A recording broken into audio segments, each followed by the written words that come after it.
Here we are in early October, and I want to make sure you're aware that the last cohort of the 33 Days to Pass Your PANCE program begins November 1st. That's right around the corner. So if you're someone who is struggling as they're getting ready for the PANCE or worried about how they're going to attack the PANCE, in fact, if you're someone who's failed the PANCE once, twice, three times, or even if you're someone who's struggling with their end of rotation exams or medicine exams, or as far back as didactic year, if you can't figure out how you study best, how you learn best, or how you take tests the best, the 33 Days program is designed to help with those things.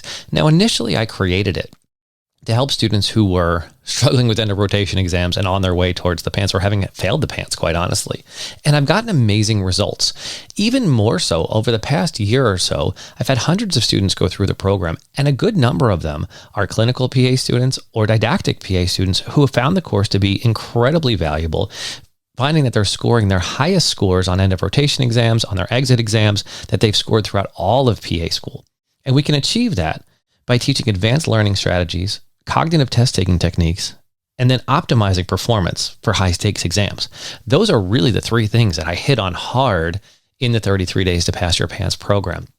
I'm looking so forward to this group because it's going to be a ton of fun. Each group is individualized and takes on a personality of their own, so I can't wait to see how this group shapes up, and I'd love for you to be a part of it. You can find out more and register at www.physicianassistantexamreview.com/33. Yep, just the numbers 33.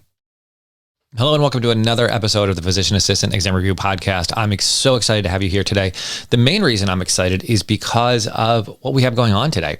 Ada came on to talk with me about her experience through PA school, through the PANCE, and through graduation, and now through getting a job even.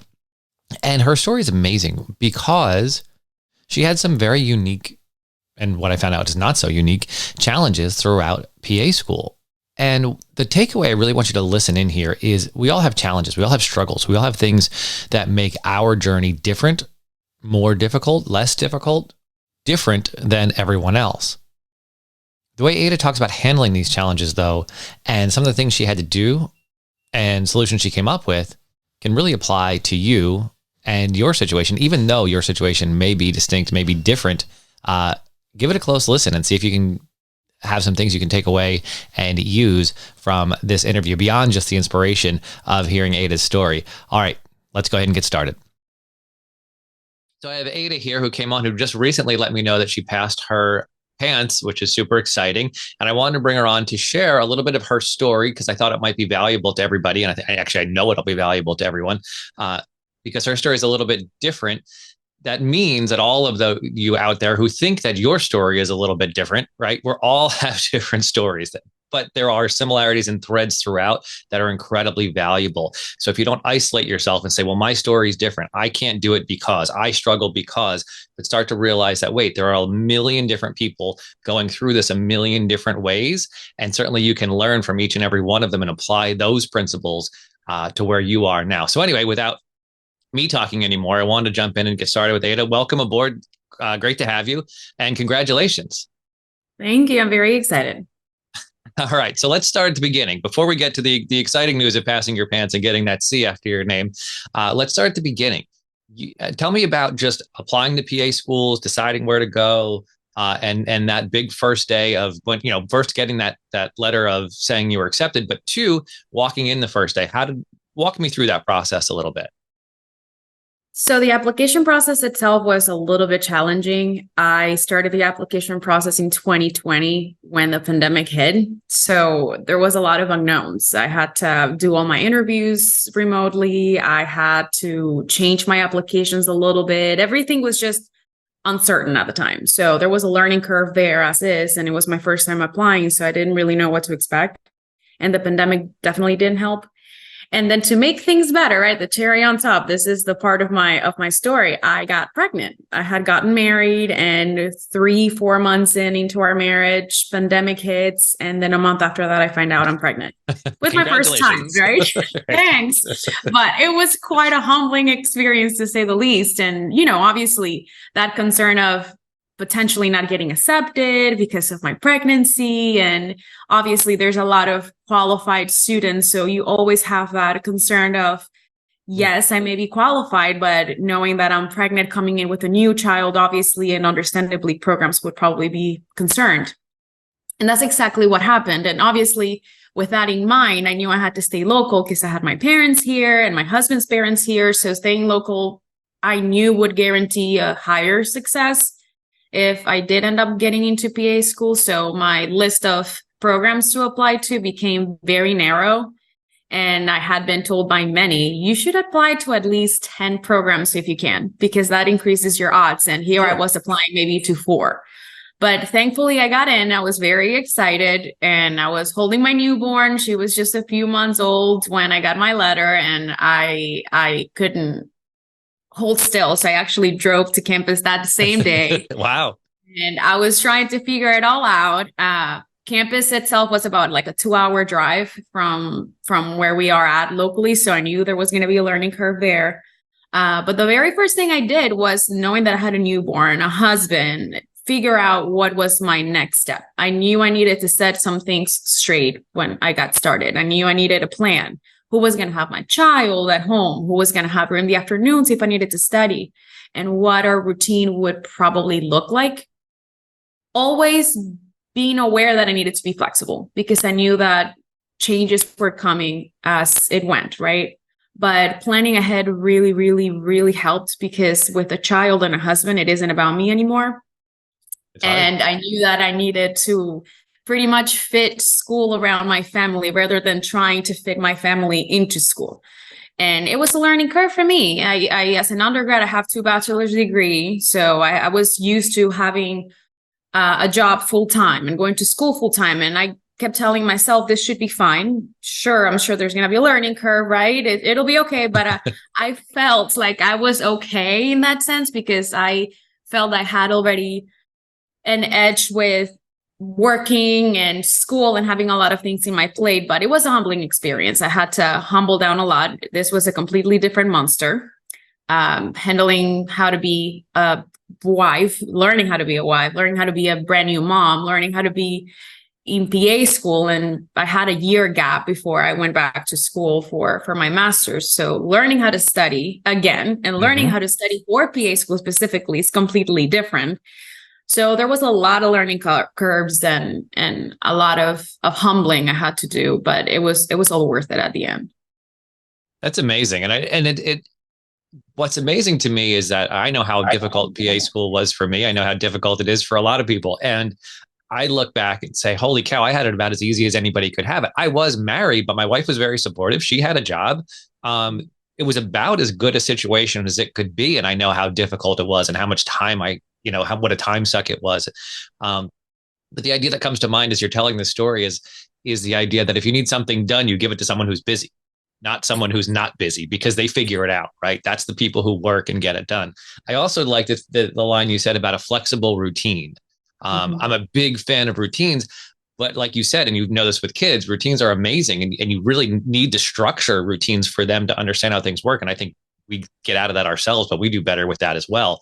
But being over routine is also a problem, right? So that ability to be flexible, but have that structure is a very fine line, but really important, especially when you're trying to manage as many things as you are or work. That's true. And the thing that I noticed, obviously, everyone in PA school is an overachiever. There's a reason why they're there. They have the highest grades. They have the most extracurricular activities. They're usually the students that have gone above and beyond, and that's why they're earning a seat in a PA program, right? But I've also noticed that there's a commonality when it comes to the type of personality these type of students have, which is usually they like control, they like perfectionism.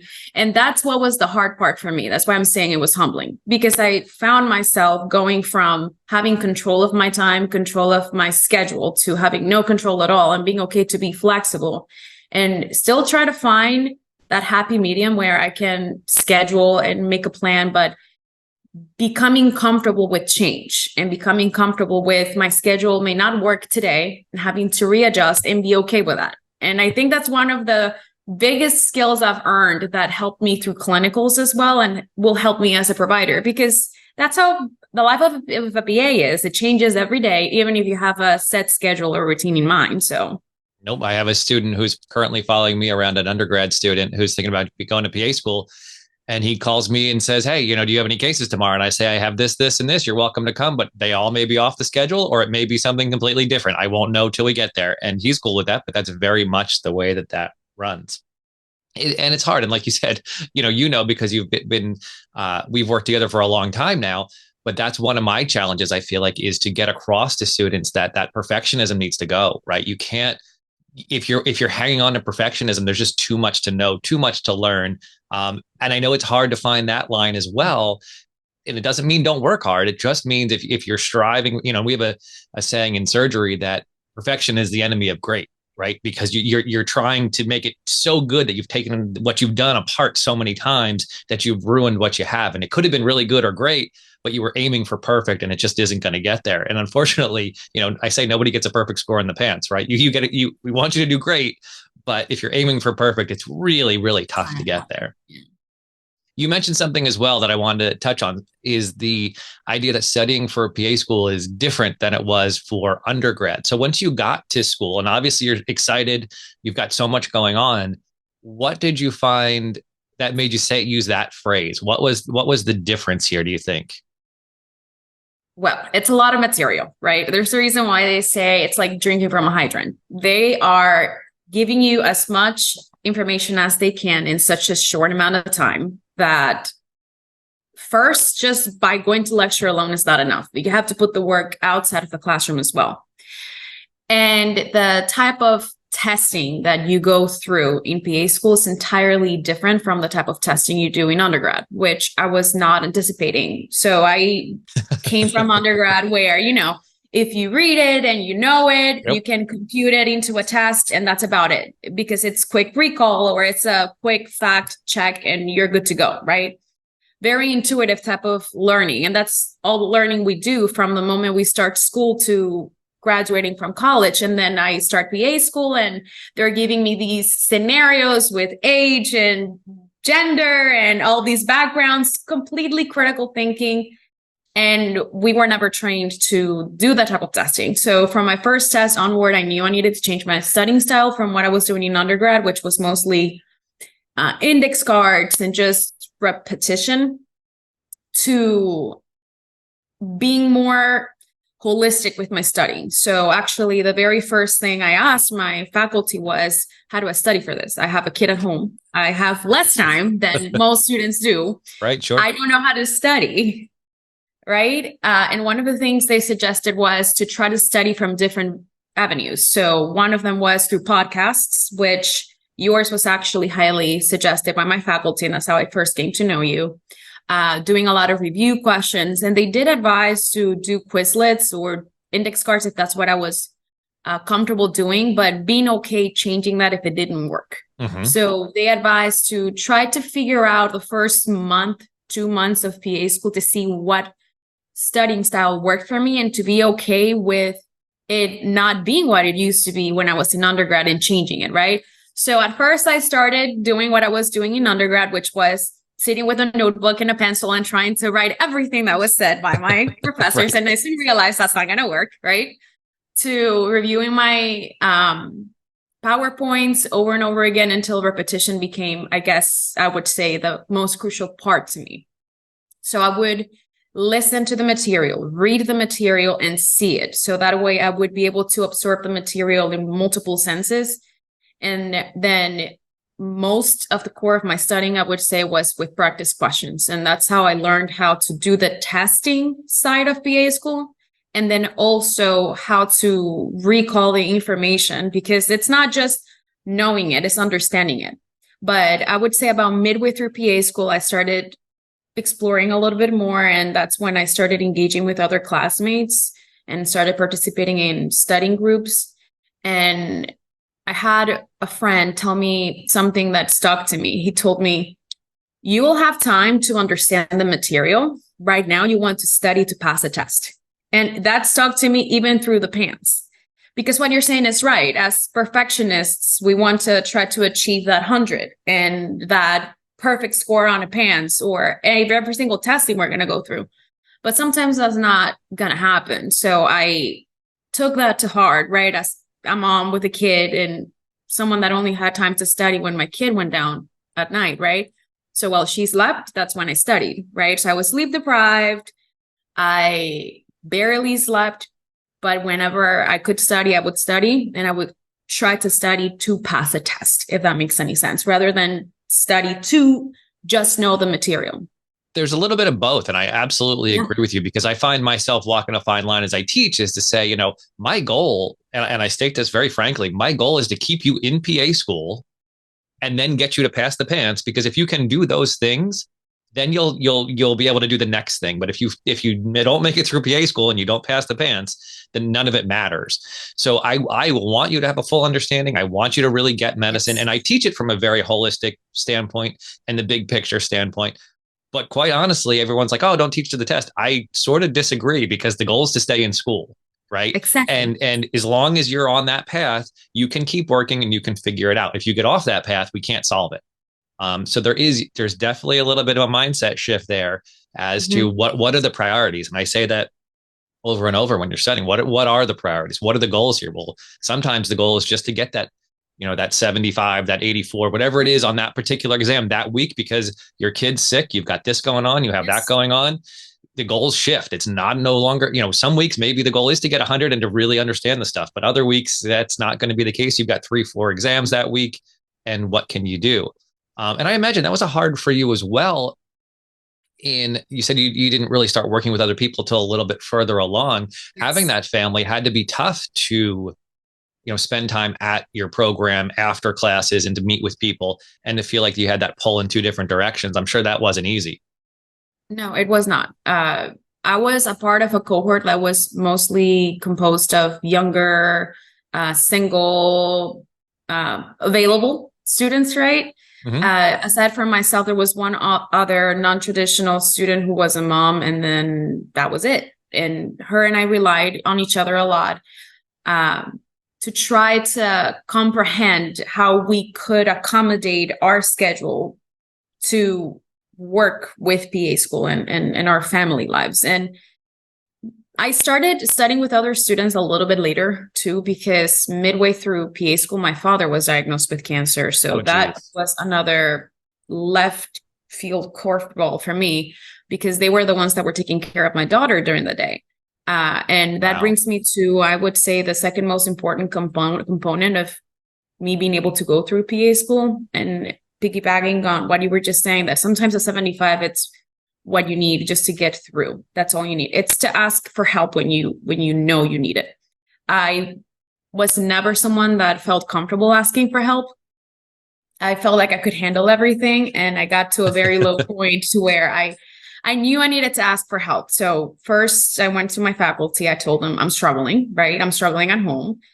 And that's when I realized from the outside, it didn't look like I was, but I was. And I'm glad and thankful that I asked for help at the right time. If I would have waited any little longer, I would have probably not made it through PA school, honestly. But they were able to work with me and accommodate and make changes to my schedule so that I could still be a PA student and take care of my father going through cancer and me, a mom, and do everything else that I needed to do. And I made it through. And sometimes it was just going day by day, sometimes hour by hour, and just trying to get through one assignment at a time, one test at a time, and just keep going through the motions. And that's when I learned, and this is something that I tell some of the students that I've gotten to know on cohorts below mine in my program, that PA school is challenging for everybody, regardless of your life situation. Some people have more challenges than others. But at the end of the day, everybody who's in PA school, they have earned their spot, right? And that's the first thing that I struggle to realize. I'm here for a reason. I'm here for a purpose. Like I earned my way here, and I'm here because they thought I had the skills and the personality and everything else that would qualify me to make it through. And after speaking with my faculty and speaking with other students, I realized that PA school, sure, it has a lot to do with your academic performance and how smart you are, right? Because at the end of the day, the work you put in, it's what's going to compute your result, and that's what's going to get you through, right? But it's also how resilient you are. It's how much you can take, how much you can push. If that means little to no sleep, then that means little to no sleep, right? How much are you willing to do and sacrifice, right? So yeah, having a child was hard. Having my father go through cancer while in PA school was hard. They were the ones supporting me through PA school. Then eventually other things came up that made PA school even more of a challenge, especially towards the end with some family deaths, as you know. But realizing I need to use all my tools. How resilient can I be? So first, let me ask for help. Second, let's see what other resources I can get my hands on so I can maximize my time, maximize my learning. And third, who else can I rely on? And my study group was one of them. And it didn't necessarily have to be a large group. It was just one other student or maybe two other students that I relied on. But that's what got me through. I need to just be resilient. It's not how smart I am, because definition of smart can be 100 on a test, right? But if I get that 75 and that's what gets me through, that's all I need. I just need to be resilient and keep pushing through. Sometimes that's all you can do. Yeah. And I think there are two things. It's resiliency and resourcefulness, right? When you get backed against a wall, you start to come up with interesting ideas that you would not normally have come up with, that you wouldn't have tried. You said, and I think this goes for most people in this situation, you've been in control, right? You've been able to handle your studying and your life and everything else. And usually as we get into PA school, one, it's hard, but two, like you said, so many people have so many life events happening. Like I know, and when I do the 33 days cohorts, just in that month, there's so much that happens to people where they feel like they need to fall off track or go, and sometimes that's the appropriate move, right? Is to say, you know what? I got to come back to this later. I have to go take care of this family issue.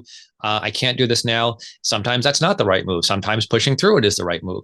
But it shocks me every single time I go through one of those 33-day cohorts, how many things happen to the people inside of that are difficult to deal with.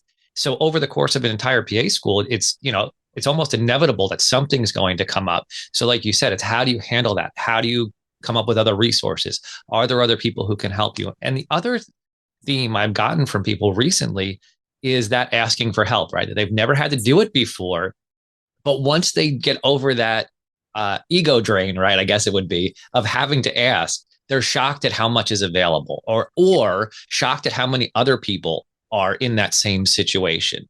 And even just knowing that, I find you can almost see the relief, the people's shoulders drop from their ears and they can relax and breathe a little when they just look around and say, wow, there's 10 other people in my cohort who are struggling just as much as I am. And just knowing that is really alleviating, but it's hard to get there. I always talk about how Instagram, Facebook, all of it, you just hear all the passing scores and you don't hear anything else, right?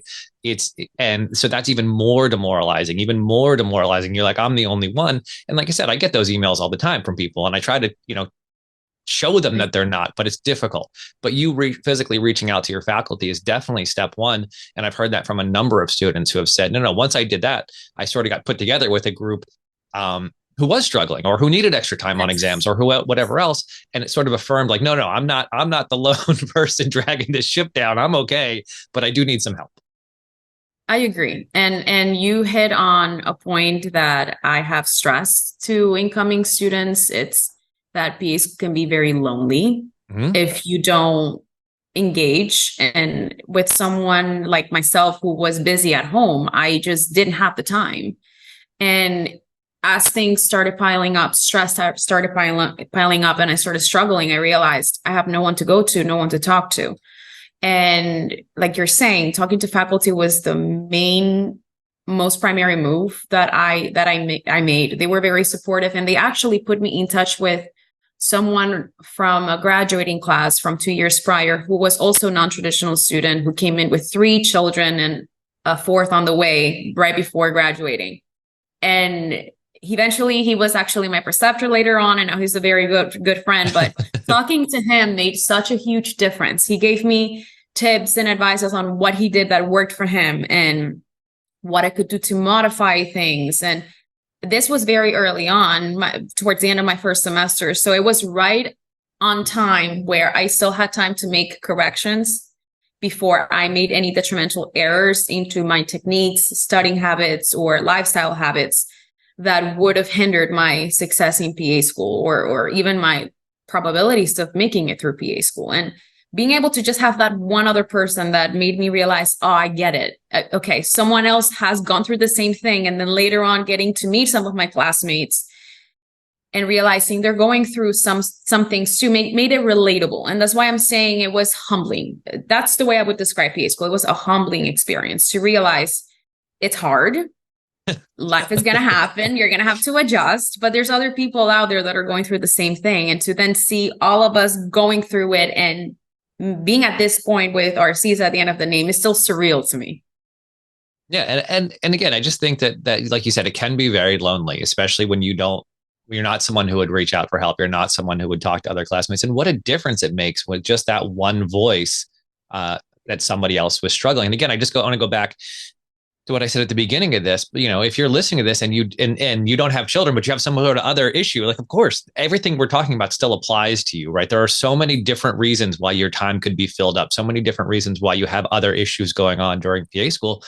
Please take a moment to think about how it all relates exactly to your situation, even though it's not the perfect picture. All of these stories are they're individualized, but I hear very similar threads throughout all of them, right? And people, again, who feel alone, who feel like maybe they shouldn't have been here, maybe they can't do it, and maybe they should take a break from their program for a while. But it's about the resources and that resiliency, I think, that you can work through and come up with that can really help you get through it, and finding those voices that help, whatever it is. But it's the other thing that you mentioned that I really liked is the idea of testing out different things, right? Not sticking with what you did in undergrad and just beating your head against the wall, because I have trouble with students who do that too, who are like, no, I'm just going to stay up later. Nope, I'm just going to work harder. And it's like, wait, it's never going to get you there.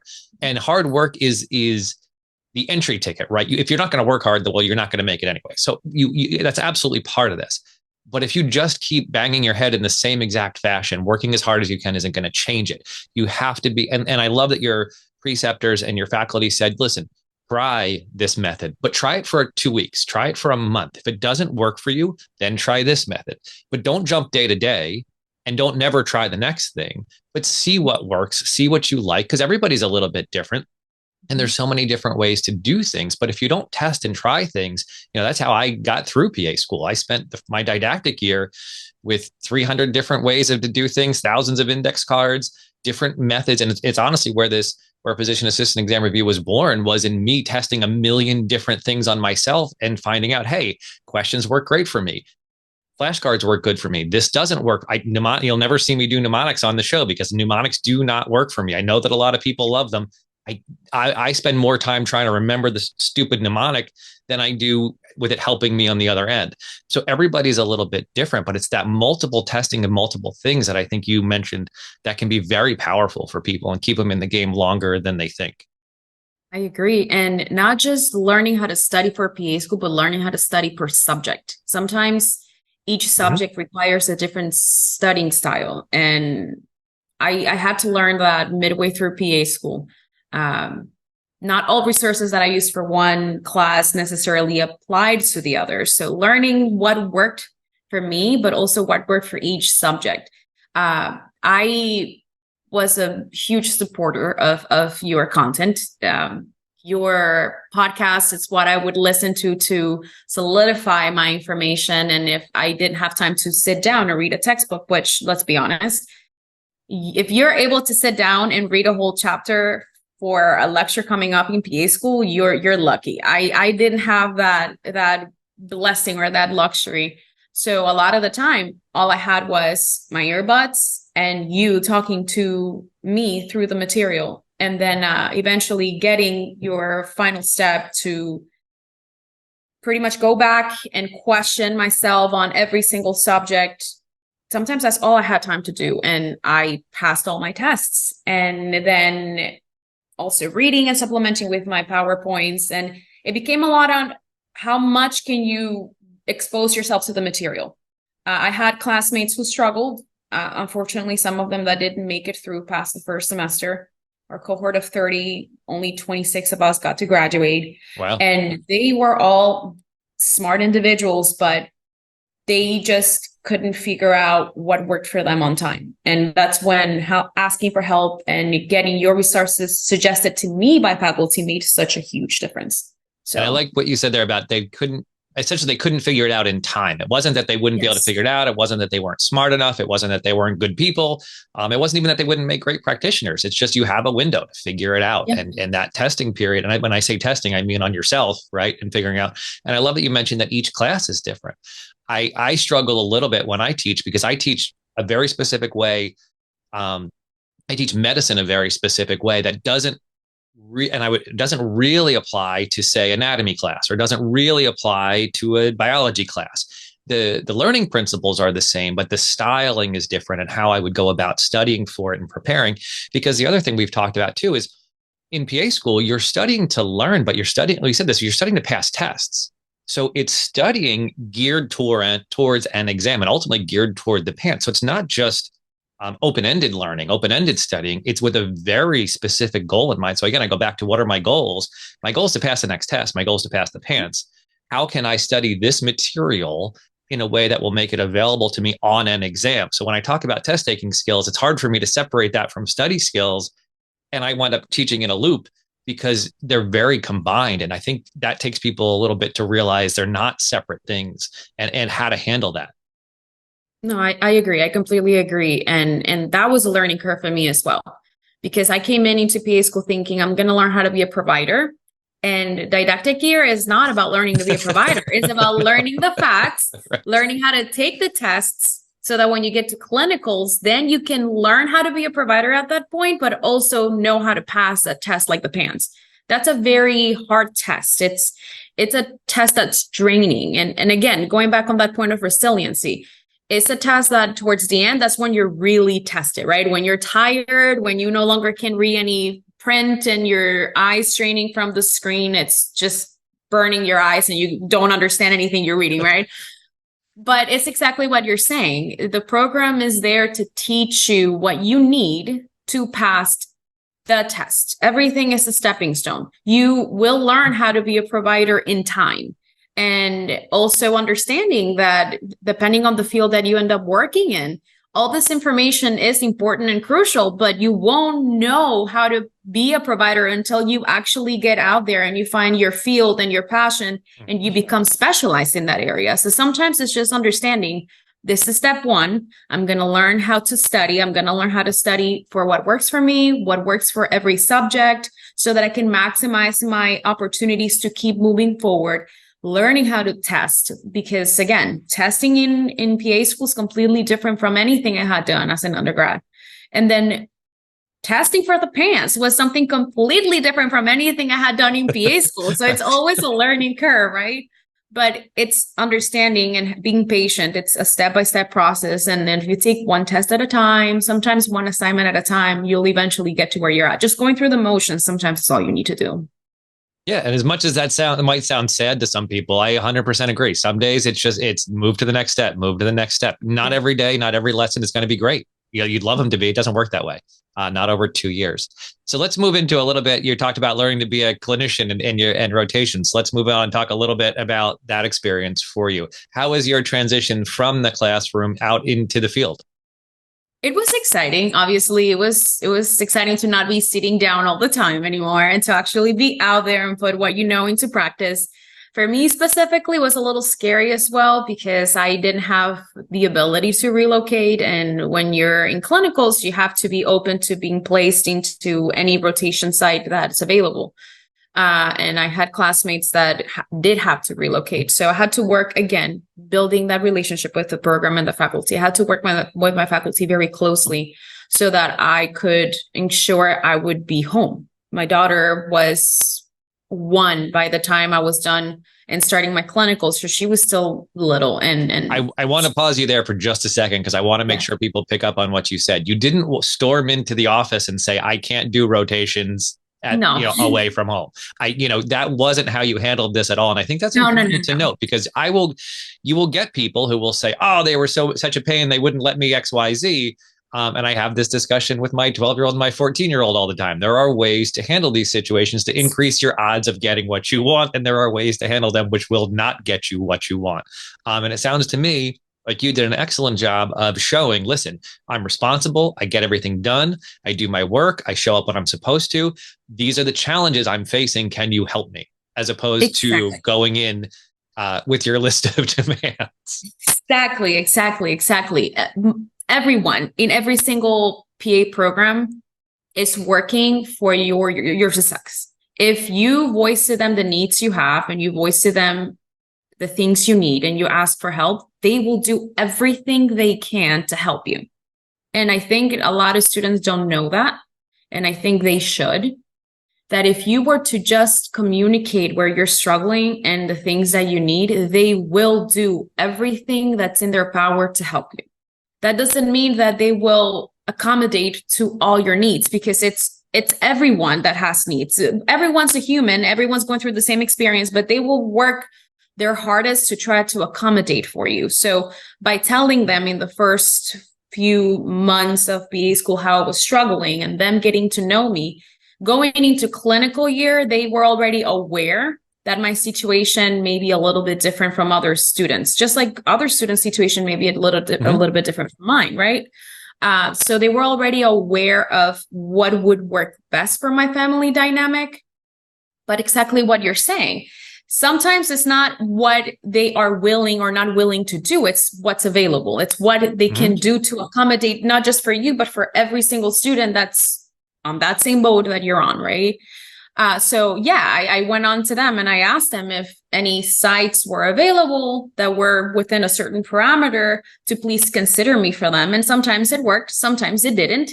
And having to work through when it didn't work, it was obviously a challenge.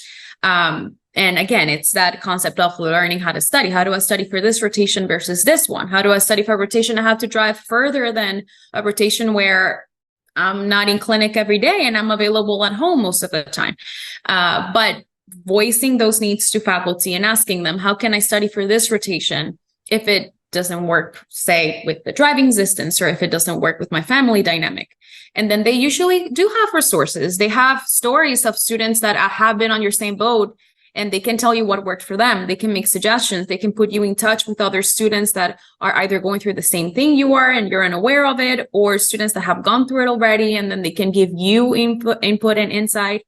You can find resources like podcasts, sometimes even audiobooks on chapters that you're covering, anything just to help you study, right? And to help you get through. But exactly what you're saying, that transition for me was hard. I had to, every step of PA school, I had to relearn how to study. I had to relearn what worked. And I had to learn as my daughter grew and became older and matured, but also as I had to change my driving distances, change the style of the rotation. Right, because every rotation has different hours too, different time. Like you said, I would be home at noon on some of my rotations, and I'd be there till midnight on others. And there was no, you didn't know before you got there how that was going to be. So for me, with only my spouse, that wasn't that hard. I could call and say, hey, I won't be home. But I'm sure for you, that changed things a little. It did change a little. And obviously what made it even harder was as you're getting used to a dynamic, then it changes again, right? Because it's every month. And again, it's being flexible with that change and being flexible with reorganizing yourself and realizing what works and what doesn't. But definitely, again, talking to faculty and people in the program made a huge difference. Now, what was your favorite rotation? Surgery. Oh, yeah. Wow. Look at you. Yeah, you're just saying that to butter me up, I think. No. I really enjoyed it. I just don't know how it would work for my family dynamic, but there are multiple jobs out there that are procedure based that are not necessarily surgical that I could look into, or you could consider if you have a family situation to where you need to be made available at home. But that was definitely my favorite. That one, women's health, and then my elective. I don't want to go down this road necessarily during this discussion, but I just want to step in and say there are different ways that people use physician assistants, whether you're in surgery, whether you're in medicine. Each hospital will use them differently. Each practice will use them differently. And I hope that's what people learn on their clinicals is, wow, I like how this practice used PAs. I didn't like how this hospital used PAs in this subject. I've been in and had surgical jobs and seen people in surgical jobs that are brutal and 80 hours a week and there's no family time. I've also seen surgical jobs that aren't that bad. It's just, you need to do a little looking before you just rule it all out. That's all I'm going to say. And like I said, I don't want to spend too much time on that topic, but just understand, look a little longer, ask a lot of questions on interviews. You may find what you're looking for. I agree. Give me one of your, let's go with best stories from your rotations. Best patient, best interaction, best diagnosis you found, coolest surgery. Any story. So I would have to say those probably come from my emergency medicine rotation. My favorite part of that rotation was connecting with people. Emergency medicine can be very isolating. It's a very fast-paced world, and a lot of the time you're focused on acute and what can you do to acutely, again, prevent any death or severe side effects to whatever conditions bringing that person to the ER. And sometimes with how paced it is and how acute the field is, you can easily get lost and lose that human touch. Mm-hmm. A lot of elderly people. So I'm in the Florida area, so a lot of retired veterans and a lot of people who are in their later stages of life who are lonely. They don't have any family members, any relatives. And a lot of the time I would just sit with them. If it was not a busy day, not a busy night, I would just sit with them and talk to them. And that's all they needed. That's sometimes people just need someone to talk to, and someone to listen. So I got a lot of personal stories of when they were young and what they did, where they came from, and just very interesting characters that you meet. And my most memorable experience, without getting into too much detail, it was a toddler who came in with seizures. Oh. He was 3 hours into seizures. He was not responding to any medications at that point. So he was transferred to a children's facility. Later on, we found out that it wasn't just a seizure caused by a fever, which is what we thought was his problem. It was drugs. A urine exam showed that he was positive for 3 different drugs. So the parents were questioned. The child was sent to social services. That hit me hard because I'm a mom, right? And I was there assisting with this child. I held his hand. And those are the moments where I realized, okay, this is where I need to be, because I see my daughter there. I saw my daughter through that patient. So it hits differently. And I think I'll never forget that experience. No, I did a peds ER rotation. I had some similar experiences. It's much different, right, than your daily normal life and some of these things. And especially when you're talking about people's lives, and in both cases, when you're talking about people who just need someone to talk to, and on either end of this discussion, right, it's amazing how much that human contact matters and what an impact it can have in all of those settings, right? No, I agree. And to be in that spectrum of seeing someone that was very elderly towards the end of their lives and how they approached their health condition versus a child who was just 2, if not younger, going through what he was going through with now permanent brain damage, right? It was seeing those 2 spectrums. It was shocking to me because it's just so much that you can learn as a student in PA school with the books, right? How the facts, how everything works, and then seeing it with the human component, it just changes everything.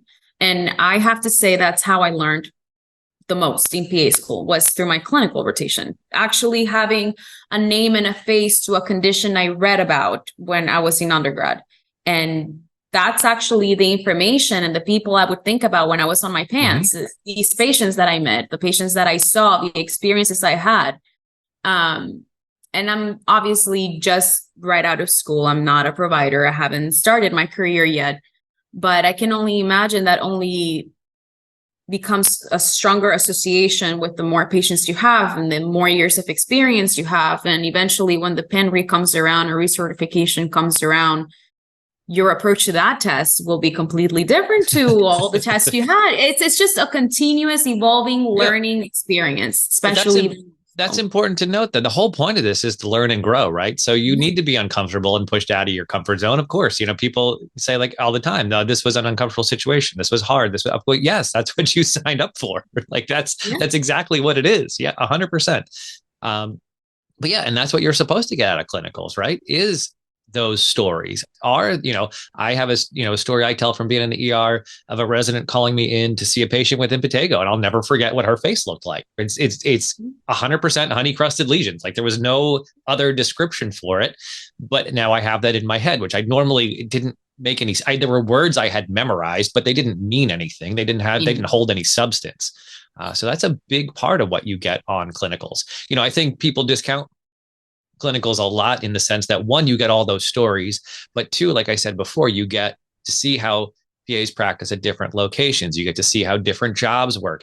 For me, I had almost no healthcare experience at all. So for me, just picking up a chart and seeing what it physically looked like, this thing we had talked about for so long. Now, I know we don't have physical charts now, right? They're all computer based, but still the same idea that like, oh, this is where I write my note. Oh, okay. That does make more sense than sitting in class writing my notes in my own notebook and then turning those in.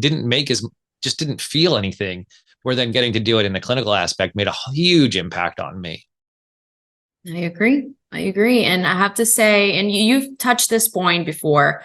So for those that are listening, I was a part of your 33-day cohort, right? After I graduated, I wanted to maximize my chances of passing the PANCE on the first take.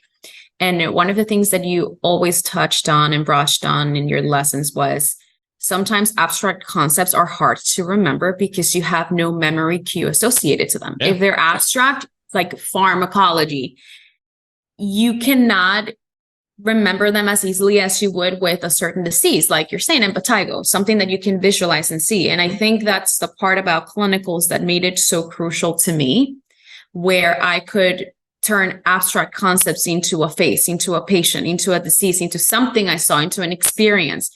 And they became permanent memories after that. I didn't have to study those conditions again because I knew exactly what they were just from experiences alone. They were no longer an abstract thought or memory or a flashcard in my head, right. Or a list of symptoms. It was actually, no, this person came in and I saw her.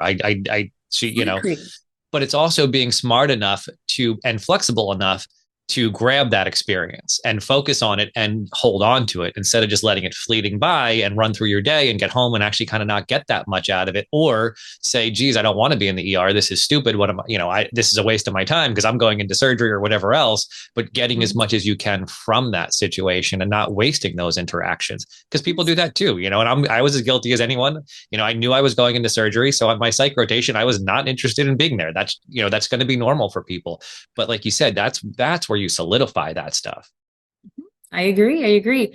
And it's interesting to see how many times I went through materials over and over and over again. And then I would get into a rotation and then say, why is this making sense now? And it didn't make sense all the 100 other times that I've read and studied for this exact same topic. The topics just clicked once I went through a certain rotation or certain experience. So I agree with you. And what's funny, and you need all that foundation to get there, right? That's the frustrating part. And that's why students get so frustrated. And I was 100% there, super frustrated because you don't understand and you don't get it. You don't know why you're learning this and that. And then one day it clicks and you're like, but without that frustration, without that base, it would never, you can't get there. So it's very much, they have to give you the cart before the horse because there's no other way to do it. But it sucks in the moment when you're doing it, you can't see it, and it's very frustrating. But they're really, unfortunately, like I told you guys in the 33 days program, I can't give it to you all at once. You can't learn a black belt in a week. It doesn't work that way. You have to go in steps, and yes, some of those steps are frustrating. But without that foundation, you can't even get to the next part. So I get it, but there's no better method. Not yet, anyway. Not until we have the chips that we can just download stuff into our brains, right? Eventually we'll get there. I hope so. So rotations were good for you. You seem like you got through it okay in general. I know it's still a challenge for everybody, but you made it. You were successful. Is there anything throughout your journey through PA school that you would have done differently, that you look back and say, man, had I just seen this earlier, had I just used, and I'm just using random examples, this study technique, had I joined this group of students sooner, had I, or had I just stopped doing something even more important sometimes, was there anything in there that you might have changed or done differently, or no, you nailed it and everything worked out the way it should have? I definitely did nail it. But you're here, so maybe it did all work out the way it should have. It worked out, it did, but there's definitely things that I would have done differently. I would have asked for help sooner. There wasn't a necessary time of suffering. The suffering's still going to be there because it's a learning curve, right? They're shaping you to be a provider, and providers have a certain behavior and certain characteristics and certain type of thinking pattern that you can only learn by going through something as rigorous as PA school and clinicals in the PANCE. But there was an unnecessary period of suffering from my end from trying to figure things out on my own, because I kept thinking, I can do this. I've done things in the past that have been hard. I should be able to do this on my own just fine. When I could have collaborated with other people sooner and increased my grades and increased or at least improved my experience in PA school, because the first semester was really hard. I did not to be a negative person, but it was a miserable experience for me. It was a lonely experience. I had a lot of psychological problems through my first, and I'm okay being open with that, because I think that a lot of people need to understand that having anxiety is a part of it. Sometimes having a panic attack for the first time is a part of it, right? Yeah. Or sometimes being sad and feeling depressed is a part of it too, because you're no longer performing the way that you used to. And the way that I would describe myself was in categories, right? Ada the student, Ada the wife, Ada the mom. And I felt like I was failing as a mom because I wasn't around, failing as a wife because I wasn't around, and failing as a student because I no longer was performing the way I was, right? Right. No, absolutely. So again, I'm only laughing because we've all been there in one way or another, right? Whether it was at that time but somewhere. Yeah. So it's that unnecessary suffering by including my program and my faculty and opening up to other students. That load became lighter and I started enjoying it more. Clinicals, I enjoyed it a lot more too, because I had my preceptors there as a support. I was actively learning, right? So again, learning my learning style was a huge component too, and learning how to study, and that required a lot of other people to try to figure it out. I would also change the resources that I was using at first. Again, I was just trying to figure out what worked for me, right? So it's not necessarily something that I would say I would do better, but looking back, it would have made a huge difference. I wish I would have found you sooner, your podcast, some of the YouTube resources that I used and relied on. And especially through clinicals, realizing you don't have to do everything from scratch. Sometimes there's other people out there that have gone through it already, right? That have already made resources and are kind enough to provide them for free online, or classmates from previous cohorts that if you reach out to your program and you tell them, I'm struggling with this rotation, can you give me a contact information from a previous student from your cohort that's willing to help me or my classmates? They are willing to sit down with you and share with you the resources they have already created.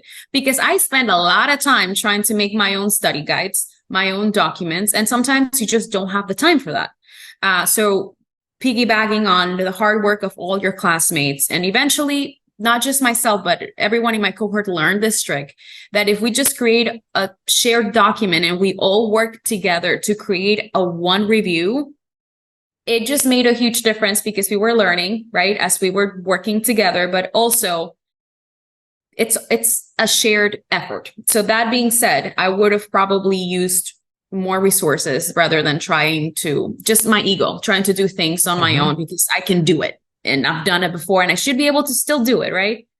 But I think that's the theme you've said throughout this whole conversation, right? Is the idea of I've always been able to do it. I've always been a hard worker. I've always been able to handle this. And this is something new and something different. And getting over that and saying, wait a minute, I need other people. I need other resources. And getting over your own ego and getting through those is a big growing experience, right? But you've obviously done much better for having done all of that. Yes, I have. The one other thing I just want to mention real quick that you said that I liked was that you used resources in the beginning that you changed from, but then you did a really nice job of not disparaging those resources, right? Mm-hmm. Because I struggle with this when people come to me and they say, hey, what's the best XYZ? What's the best question bank? What's the best? And it's very hard for me to answer because it's a very individualized question. I know the study guide that I like the best without fail, 100% it's my favorite. Does that mean it's going to work for everyone? No, absolutely not. It resonates well with me. Same thing with question banks. Each one have their own little characteristics to them.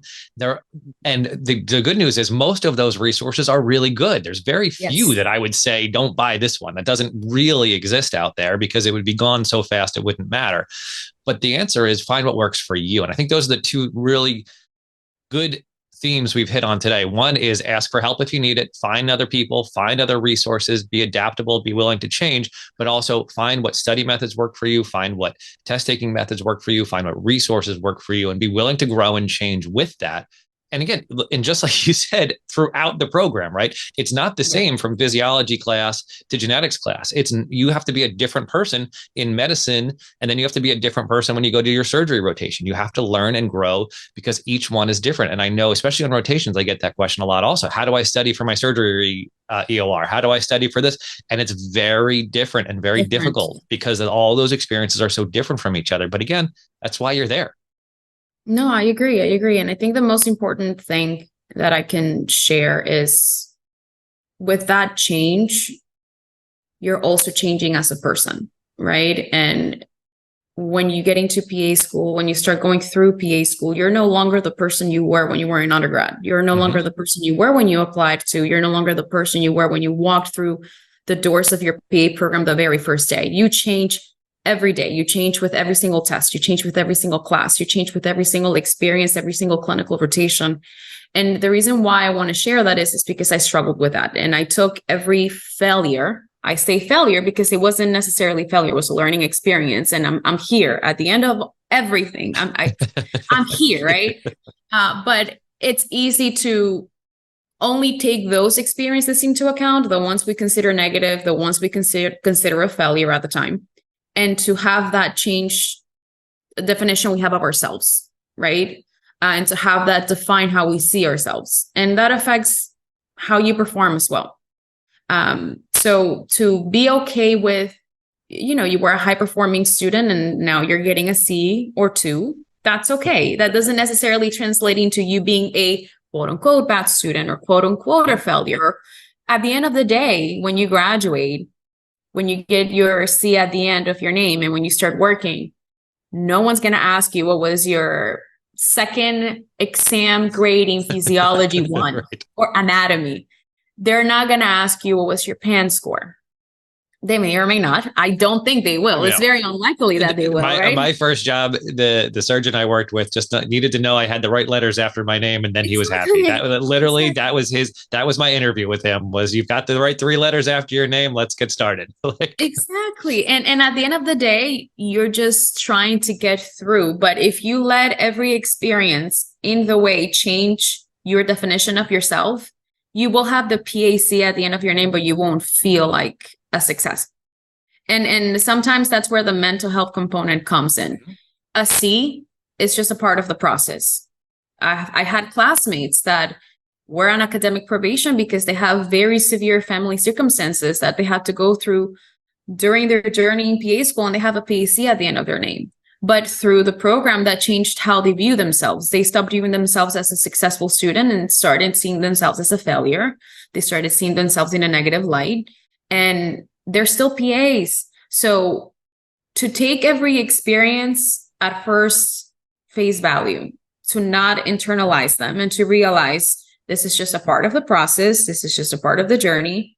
There will be good grades. There will be better grades. There would be worse grades. And that's okay. That doesn't change who you are. You're there for a reason. And you'll be a PA at the end of it, no matter what. If you fight your way through it, if you claw your way through it and you ask for help when you need it.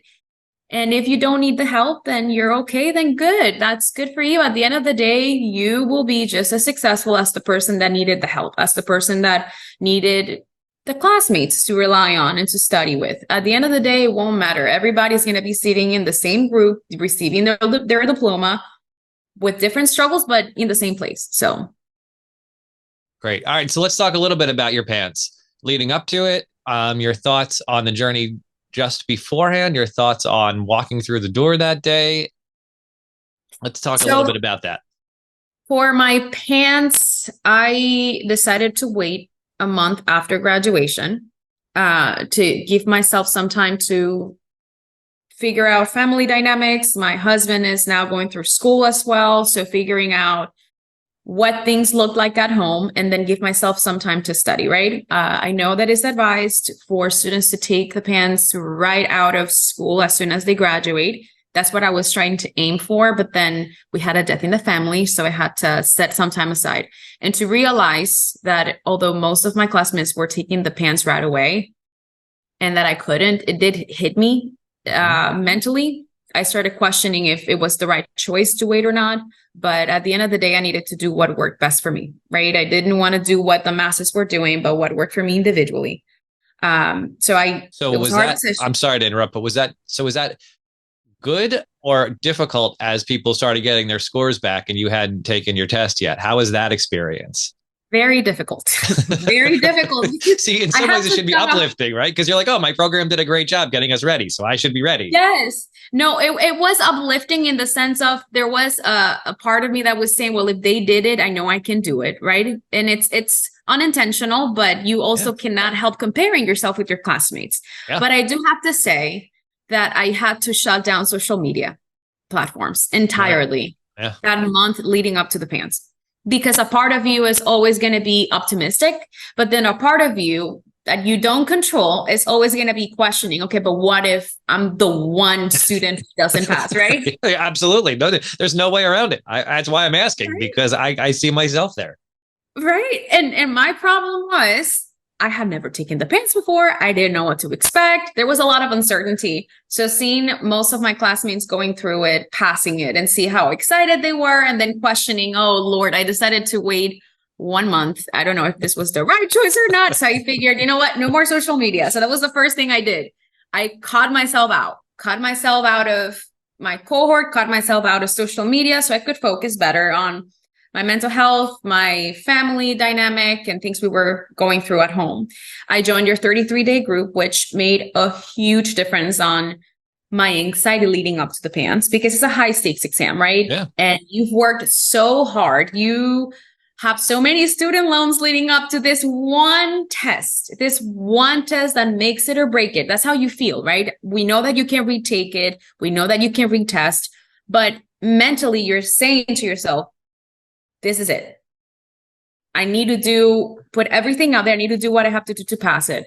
So I searched for multiple resources and I decided to work with you on the 33-day. And that helped me a lot with my anxiety, with the way I approached my studying habits, the way that I prepared leading up to the PANCE, and to have that reliability and to have a group of people going through it with me. I made very fruitful connections that I'm still in touch with them even after the 33-day cohort now. We encourage each other. We are in different timelines in our own story, in our own journey, but to be able to come together and to have that support made a huge difference for me. So by the time I made it to the PANCE, I wasn't as anxious as I thought I was going to be, because I knew of what my options were. I knew I had a good group of people backing me up. And I knew that if I needed to, because it happens, right? I could always come back, go back to resources I was using, give another round of the 33-day cohort, do whatever I needed to do to maximize my chances the second time around. And having all that reassurance, I think it's the best way to use, the best word to use. Going into the PANCE, I wasn't anxious. I just went in and I decided to take the test on a day that either I tested alone without a classmate in there, right? Because I knew that mentally probably I was going to be thinking, you know, they're here, maybe I won't pass, just because I knew how much I struggled through didactic, right? Mm-hmm. Right. Well, that's kind of what I'm taking off in my head as you're saying all this about how you felt going in versus how much anxiety you had during didactic year. Yes. That's a big change. Yes. And again, I kept that theme going of asking for help. And you know that better than anybody, right? We've exchanged a few emails asking you, what do I do? I'm in this situation. How do I move forward? But being okay with asking for help even this far along, because it is a new experience. And why try to figure it out on your own when you have amazing, professional individuals that have the answers available, that can share their experiences, right? And that's what I did with the 33-day group. And that's what I did with you and some of my preceptors that I kept in touch with. I took all of their advices into heart and I took them with me going into the PANCE. every single advice you gave me, every single of your lectures and your lessons that you gave us through the 33-day group, and every single advice that I also got from my preceptors, it's what got me through the PANCE. And as I mentioned already, and as you knew, I had a death in the family right as I was preparing for the PANCE. So that 1 month of studying wasn't studying alone. There was traveling involved, there were funeral arrangements and everything else that comes with a sudden, unexpected death of a family member. And being comfortable to show up to the test, knowing I don't need to get a perfect score. I just need to get what I need to get to pass. Yeah. It took a lot. And that's where you and your lessons came in, and they helped me through. There were moments where I was stuck in a question, and I would just have you in the back of my head talking to me through how to answer, what do I do, how do I feel, and then getting through those difficult questions. And it added up to exactly what I needed and a little bit more to just pass. And I'm so thankful for that. I still cannot believe it. When I got my score, I cried, and I had my husband next to me, and he thought I failed because I started crying. Of course. Are you crying? Are you supposed to be excited? I was like, no, I'm done, So. No, that's amazing. And I know, you had reached out to me, and there are some struggles with whether you should push your test back and how things should go. But the idea that you push through and we're comfortable with, I'm just going to do the best I can in this moment, right? I'm going to do everything I can. I know that's not the best I could ever do, but here I am. So what am I going to do with this? It's funny. I talk with people taking the PANRE, and a lot of times I'll say, hey, why don't you just take it? And if you fail it, you fail it. It doesn't really matter. Because for me, the hospital I work out gives me the day off, and they pay for the exam. So if I fail it, really nothing's not like the PANCE. I can still work the next day, right? Nothing changes if I fail the PANRE. So I've said that to people, and they sort of cringe because they're like, well, what if I fail? And I'm like, well, nothing happens. But they still can't get over that idea of, but what if I fail? And it's we go around in that circle. But in your situation, having pushed it back, we talked about it a little bit. I know you talked about it with your husband. What would that have changed for you? What would that have opened up for you versus diving in and pushing through? And I'm not saying this is good or bad. Like we said before, everything's individualized, right? So it's impossible for me to give advice or to talk with people, but you have to sit and consider all of those aspects. Is what am I getting for those choices? And what am I pushing things back just to push things back? Am I going to be just as busy next month because I still have all of these other things happening? It's difficult, but I'm so excited that you got through it. I'm so excited that you got that email and that you didn't have to do it again, right? Of course. No, I'm glad I don't have to do it again, but it goes back to that concept of wanting to be in control, right? Just like with kids, there will never be a perfect time to have a kid. Well, there will never be a perfect time to take the PANCE. Sometimes you just have to take it. And I learned that from my preceptors and the people that I asked for advice on what do I do? Do I move it? The concern was, well, if you move it once, just that concept of being in control and knowing that you could, in your head, always do better, always be in a more perfect scenario, you're going to keep pushing it further back and back and back and back. And sometimes you just have to take it, see what happens, and do the best that you can in that moment. And that's all I needed to do. And I passed. So. Well, congratulations. That's amazing. Your story is fantastic and incredibly helpful. You shared a lot of things that are personal and a lot of things that I know will resonate with people because, again, not to not make your story sound unique, but everybody's in the same boat. Everybody has struggles. Everybody has their own problems. Yes, each story is unique and different and comes from a different perspective, but nobody just gets through this thing, right? Nobody just slides right through and it's like, oh, that was fine. I don't know what you guys are talking about, but it's recognizing that in other people and recognizing it in yourself. And I think you went a long way to help bring that out for people today. So thank you. You're welcome. It's a pleasure. Yeah. So this was fantastic. Thank you so much. Before we wrap up, I just want to ask a little bit about what's happening next for you. Now you have your C. What's the next phase?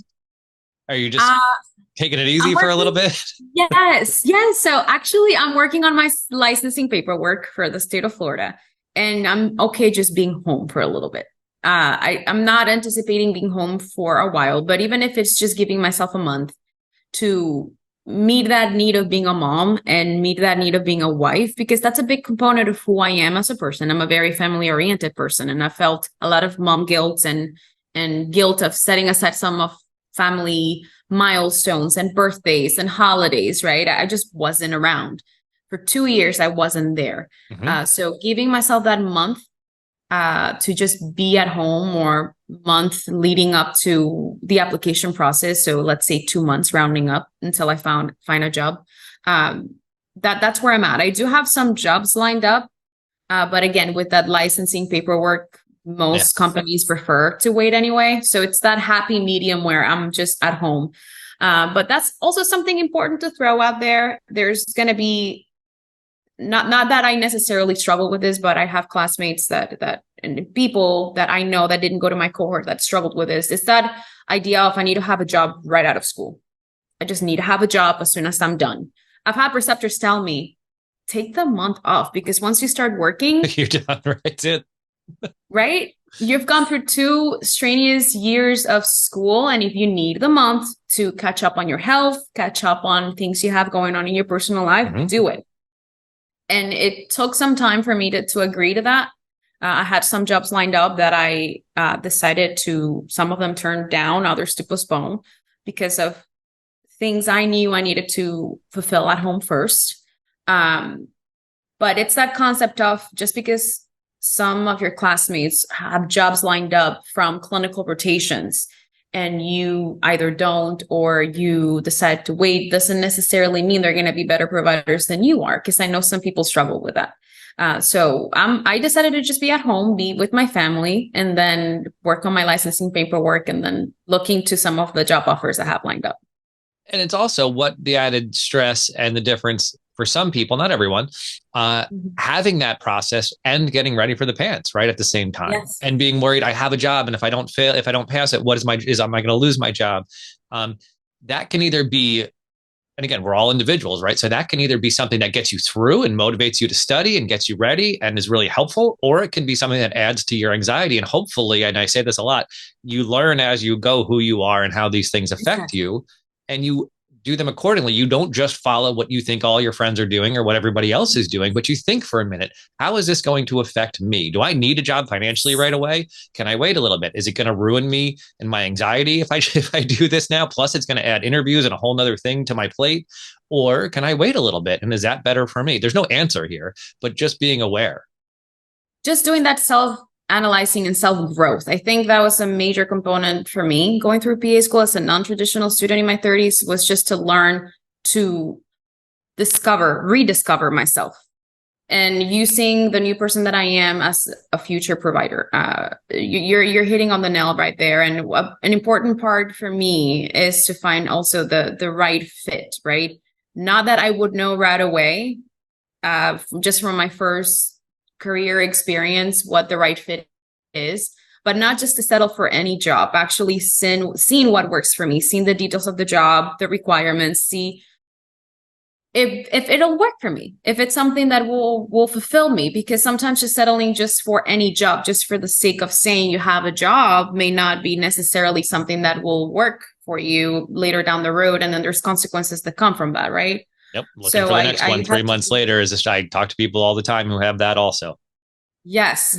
So there's that component after PA school too, where you're still learning the process and learning the curve. So I'm in this new phase of my journey of learning how certification works, how continuing requirements work. So I'm still in that learning process, but at least the PA school portion of it was a very fruitful experience, humbling, a lot of growth.